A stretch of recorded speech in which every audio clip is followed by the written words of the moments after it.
kunci anda sukses dunia akhirat, percayalah takdir. Dan semua takdir itu baik, tapi kita belum tahu rahasianya. Allahu Rabbi wal Islam dini wa Muhammadan Rasulullah wa yaqini. Selama saya di Indonesia, itu yang saya ambil pelajaran. Kita orang Indonesia selalu harus dunia. Tidak ada akhirat sendiri. Dunia dan mau kaya di dunia kaya, selamat di dunia selamat. Jadi dunia itu harus dibawa. Kalau udah bahasanya akhirat, pasti orang bertanya, terus dunia kita gimana? Makanya begitu saya membaca sukses dunia akhirat, wah ini Indonesia ini.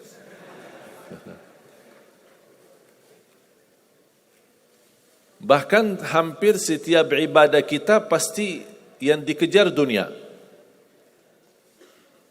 Saya sudah dakwah sebelum di Indonesia, di mana-mana.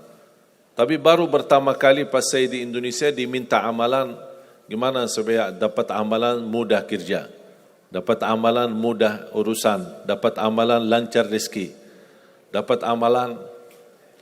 Jadi ujung-ujungnya semua untuk urus dunia. Makanya saya buatkan satu buku.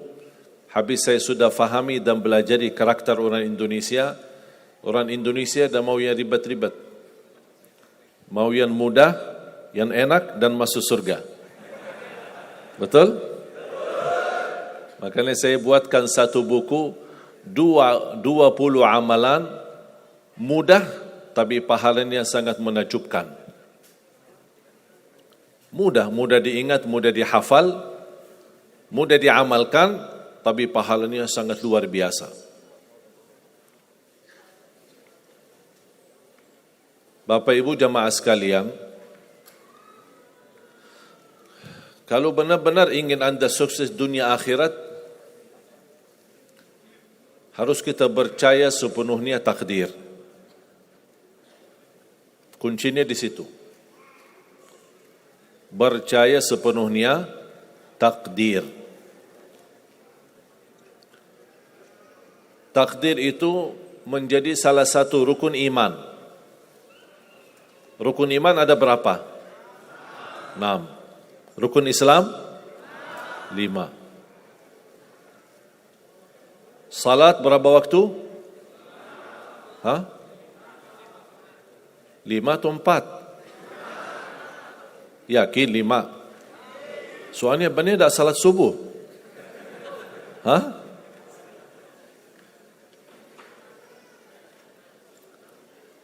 Takdir itu menjadi salah satu rukun iman. Tapi banyak di antara kita yang belum percaya sepenuhnya soal takdir. Dan kita sifat manusia, mohon maaf, suka tidak adil. Contoh, kalau Allah berikan karunia, nikmat, pertama kita lupa bersyukur. Yang kedua, kita tidak pernah berkata sama Allah, ya Allah kenapa aku dapat nikmat ini? Tapi sebaliknya, kalau kita diuji oleh Allah, kita kurang sabar dan kita bertanya sama Allah, ya Allah kenapa saya diuji? Faham enggak? Kalau kita dapat nikmat, ada enggak orang-orang yang lulus misal ujian, dia berkata, ya Allah kenapa saya lulus ujian? Tak pernah. Tapi kalau dia tidak lulus, dia bilang apa? Ya Allah kenapa saya tidak lulus? Ketika ditimpa musibah, dia selalu merasa nyesal atau merasa sakit hati, tersinggung. Berkata sama Allah, kenapa saya diuji? Padahal saya orang baik.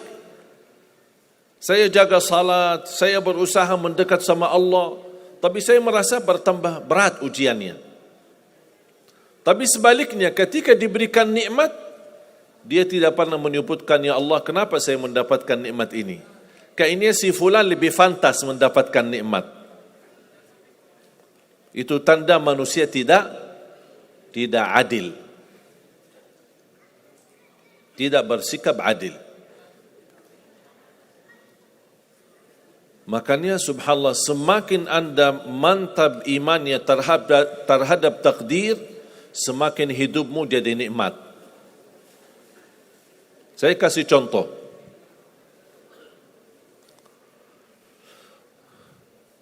Tidak ada persoalan masalah takdir baik.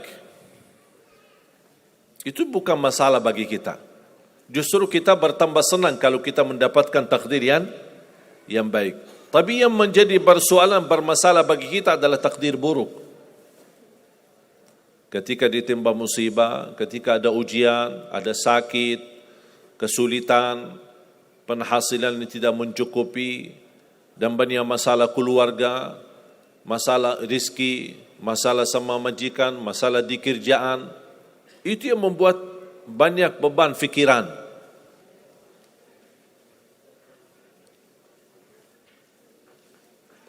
Tapi kita harus tahu, sebenarnya walaupun takdir itu ada baik, ada buruk,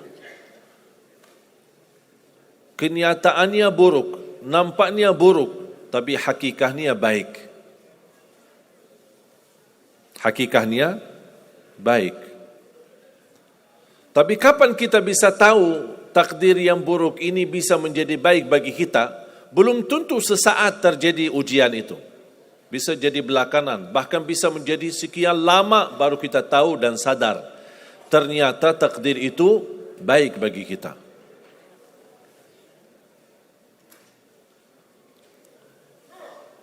Saya kasih contoh melalui cerita. Saya buatkan satu cerita ingin memberikan pesan kepada orang muslim, orang beriman, betapa besar karunia Allah dan pertolongan Allah melalui takdir. Ada seorang berdoa, dan saya yakin anda semua berdoa. Setiap berkesempatan, setiap salat, setiap sujud atau tahajud, duha, pasti anda semua berdoa. Ada yang diinginkan, ada yang hajat-hajat yang belum terkabul, belum tercapai. Bertemu orang salih, bertemu ulama, bertemu habib, minta didoakan, tolong doakan, semoga lancar urusan saya, semoga dapat jodoh, semoga insya Allah dapat keturunan, semoga hasil dan rezeki yang saya dapatkan menjadi berkah dan bermanfaat bagi saya dan keluarga. Ada orang berdoa kepada Allah Subhanahu wa taala.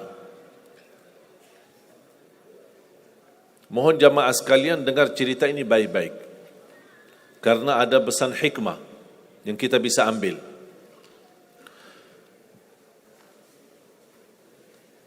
Orang ini berdoa tapi tidak melebihi selain doa meminta jodoh yang salihah, yang cantik, yang kaya.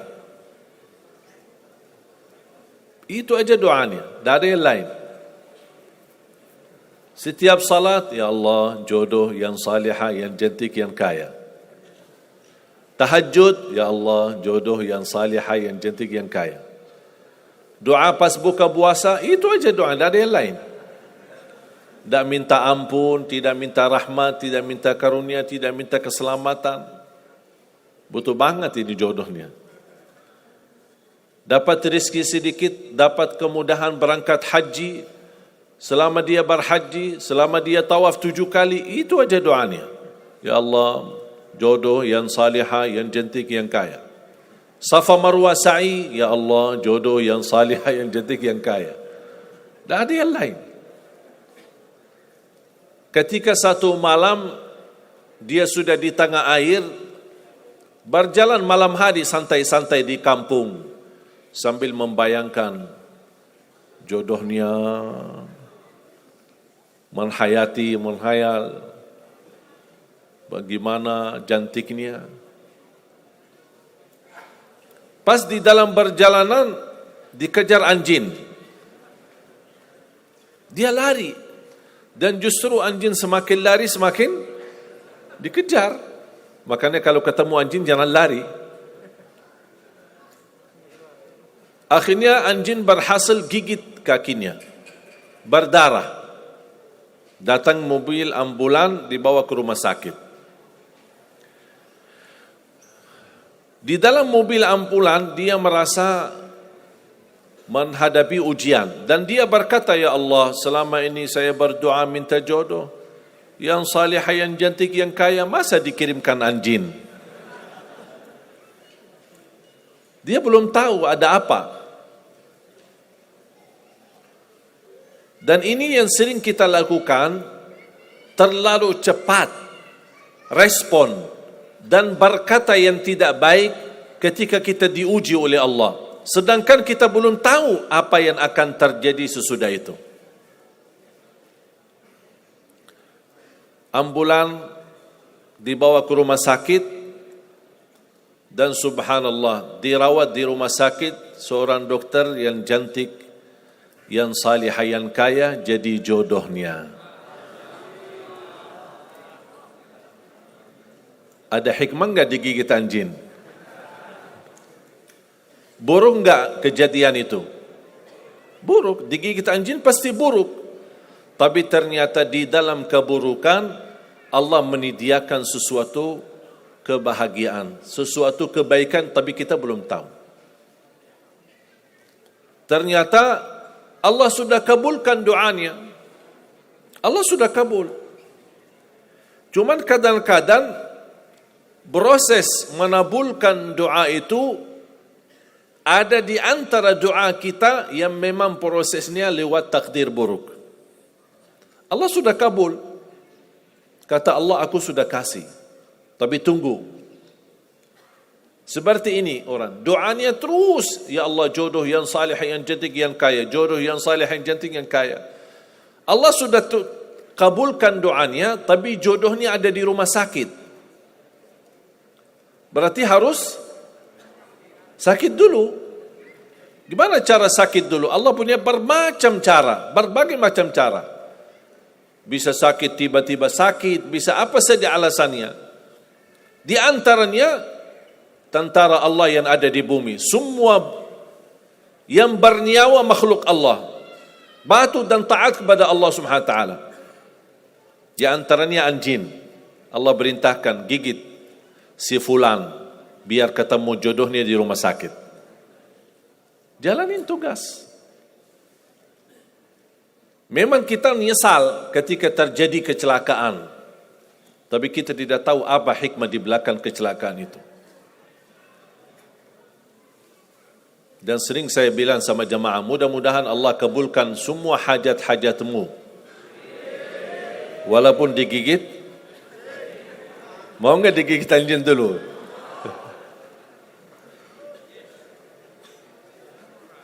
Sebenarnya kalau kita tahu rahasia takdir, apapun yang akan terjadi, kita tidak ada kekhawatiran.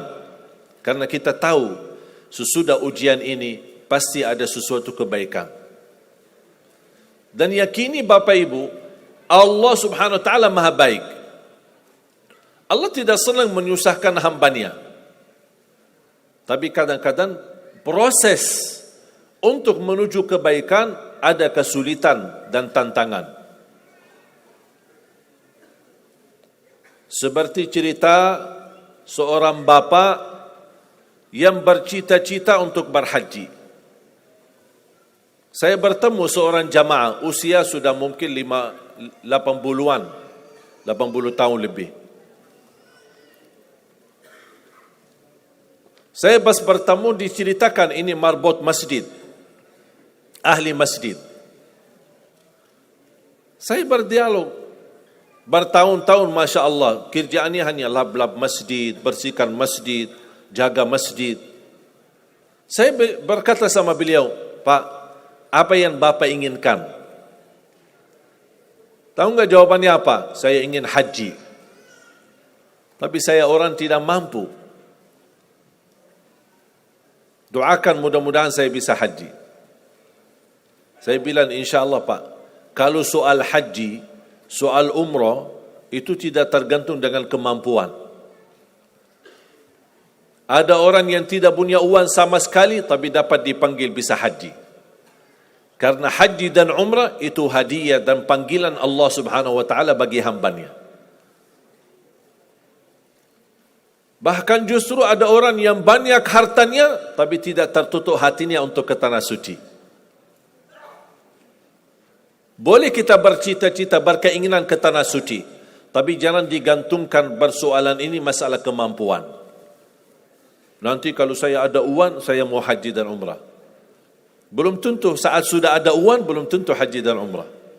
Kalau belum dipanggil oleh Allah Subhanahu wa taala. Saya berkata sama beliau, Bapak kalau sudah saatnya dipanggil oleh Allah, pasti Bapak akan berhaji. Tiba-tiba saya menerima telefon dari anak beliau. Habis saya ketemu kira-kira beberapa bulan, saya terima telefon menyampaikan bapaknya kecelakaan. Kok gimana kecelakaan? Apa ceritanya? Dia bilang habis keluar dari masjid, pulang malam hari, nampaknya ada mobil, pas ayahnya lagi seberang jalan, ada mobil tidak memperhatikan, kemudian tabrak. Alhamdulillah tidak terlalu parah, cuman perlu dirawat di rumah sakit sedikit, sebentar. Saya ke sana, pergi. Rumah sakitnya di mana? Dikasih tahu alamatnya. Saya datang kunjung silaturahim. Pas beliau bertemu dengan saya, nangis dan pingin peluk saya. Dan terus saya tanya gimana? Kata beliau, ada cerita yang istimewa terjadi sama saya. Ternyata orang yang menabrak beliau, orang yang kaya.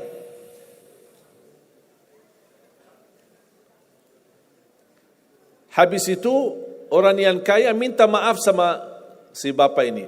Mohon maaf Pak Haji, mohon maaf Pak Haji.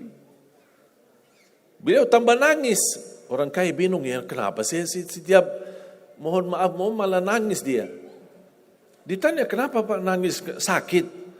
Tidak, karena bapak dari tadi bilang Pak Haji, sedangkan saya belum haji. Tertutup hati orang yang kaya, yang dia sediakan biaya haji dan bisa berangkat.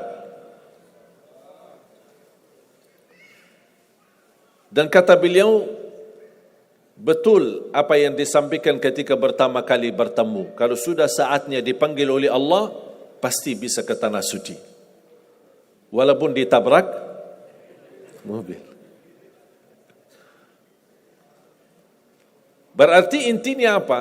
Apa yang saya ingin sampaikan, jangan ada yang merasa menolong atau merasa sakit hati atau merasa tersinggung ketika menghadapi ujian. Merasa belum terkabul keinginannya, Allah sudah kabulkan. InsyaAllah tidak ada di antara kita yang ditolak doanya. Cuman kita mohon maaf kadang-kadang buru-buru. Ingin selalu semuanya cepat. Kadang-kadang kalau terlalu cepat apa yang kita inginkan kita dapat, itu bahaya juga. Dan Allah ingatkan, kalau manusia, Allah tidak sulit menjadikan manusia semuanya kaya. Kalau sekarang saya bertanya, mau enggak semuanya jadi orang kaya? Pasti mau, siapa yang tidak mau? Coba bayangkan, kira-kira sulitlah bagi Allah menjadikan semua manusia di bumi kaya raya? Sulit tidak? Tapi pertanyaan saya, kira-kira berjalan hidup kita enggak kalau kita semuanya kaya? Bisa berjalan lancar?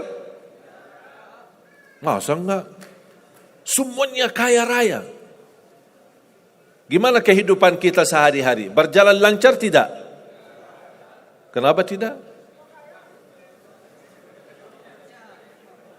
Saking banyak kekayaannya. Kalau semuanya kaya, memang sulit menjalani kehidupan. Contoh, cari supir, siapa yang mau supirin kita? sama-sama kaya. Datang minta tolong sama teman, boleh enggak ini cariin supir? Aku aja lagi cari supir, dah dapat. Mau punya perusahaan sendiri, butuh tenaga kerja kan? Semuanya orang kaya. Buat apa kalau mereka semua kaya, masing-masing punya pabrik, tapi tidak ada yang bekerja? Sulit enggak jalan hidup? Sulit. Sama sebaliknya, kalau semuanya di bumi miskin, susah. Kira-kira gimana hidup kita? Ya susah juga. Tidak bisa lancar hidup di dunia. Setiap ada orang datang minta tolong, Pak, apalagi saya Pak? Saya aja susah. Tapi makanya ada hikmah, Allah menjadikan ada yang kaya, ada yang miskin. Yang kaya menutupi kebutuhan yang miskin, miskin juga menutupi kebutuhan yang kaya, saling mengisi. Supaya apa? Supaya dunia ini berjalan, hidup kita berjalan. Tapi coba bayangkan kalau semua orang kaya tidak mau membantu orang miskin, dan semua orang miskin sombong dan mau melayani orang kaya, gimana kehidupan kita? Susah. Makanya jemaah sekalian, kunci anda sukses dunia akhirat, percayalah takdir. Dan semua takdir itu baik, tapi kita belum tahu rahasianya.